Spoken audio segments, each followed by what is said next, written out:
I come from an MMO background. I've played my fair share of extremely grindy Korean MMORPGs back in their heyday. A lot of people could consider many games to be like MMORPGs due to their live service nature.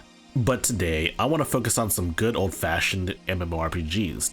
To kick us off, let's start with Fantasy Online 2, a game that took 8 years to come to the West. The last time we covered PSO2, the game worked, but it was kind of a stuttery mess. With decent settings, you could hit 60 FPS, but the stutters made the game practically unplayable. Hell, Valve even tested PSO2 and deemed it unsupported because at the time, you really couldn't configure the game to work well. But now, the game works great. There's barely any stutters, though I suspect the game will be a lot more laggy if you were in like a raid or something like that. But this works out pretty well. To get this game running, I did use Proton GE because the launcher wouldn't launch otherwise. The game does feature full controller support, so you could totally play this game on Steam Deck with no issues whatsoever.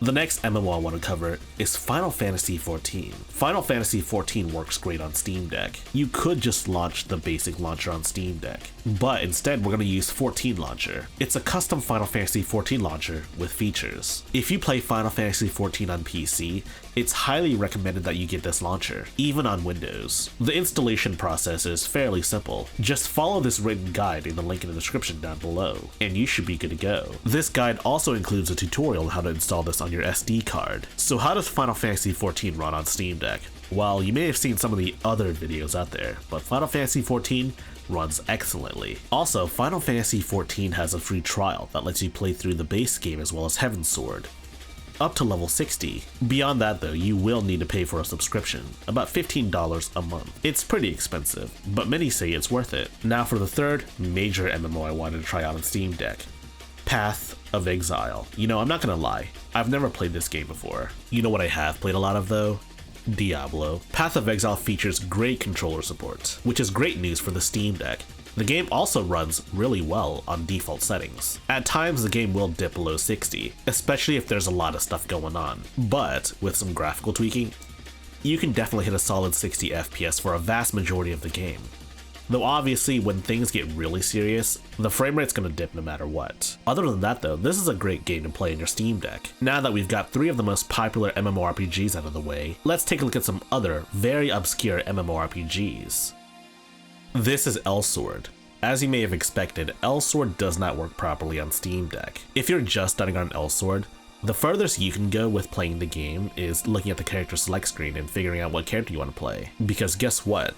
Soon after, the anti-cheat will kick you out. Heck, you don't even get to select your character. It doesn't give you enough time to do that. While I'm not surprised that this game doesn't work on Linux, it is worth mentioning that they use Zinecode 3, the very same anti-cheat that DJ Max Respect V uses, and that game works on Steam Deck. So at the end of the day, it's up to COG Games to enable anti-cheat support for the Steam Deck, or I don't know, maybe update their version of Zinecode 3. Another random MMORPG I picked out of the blue is Toram Online. I've never played this game before, so I don't know what to expect out of it. This is Toram Online. This is a Japanese mobile MMORPG released like back in 2015. It only recently got a port for PC in 2021. And I mean, the game's alright, like, make a character and you can select what weapon type you want to use. It's a decent enough mobile MMO. And for my budding Toram Online community, yes, this game does work on Steam Deck. Do keep in mind that you cannot use Proton GE on this game, otherwise the game throws up anti-cheat warnings. And get a load of this guy. He's a total baller. You know, the cosmetics actually look pretty cool.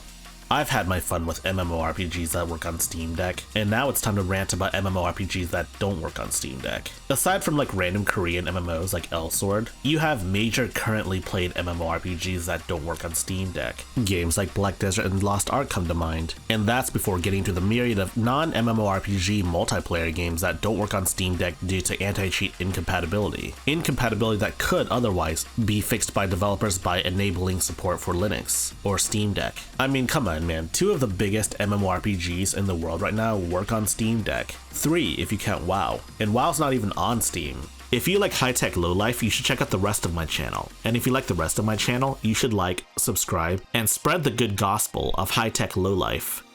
Furthermore, we have a community Discord server. There's a link in the description down below. Check us out.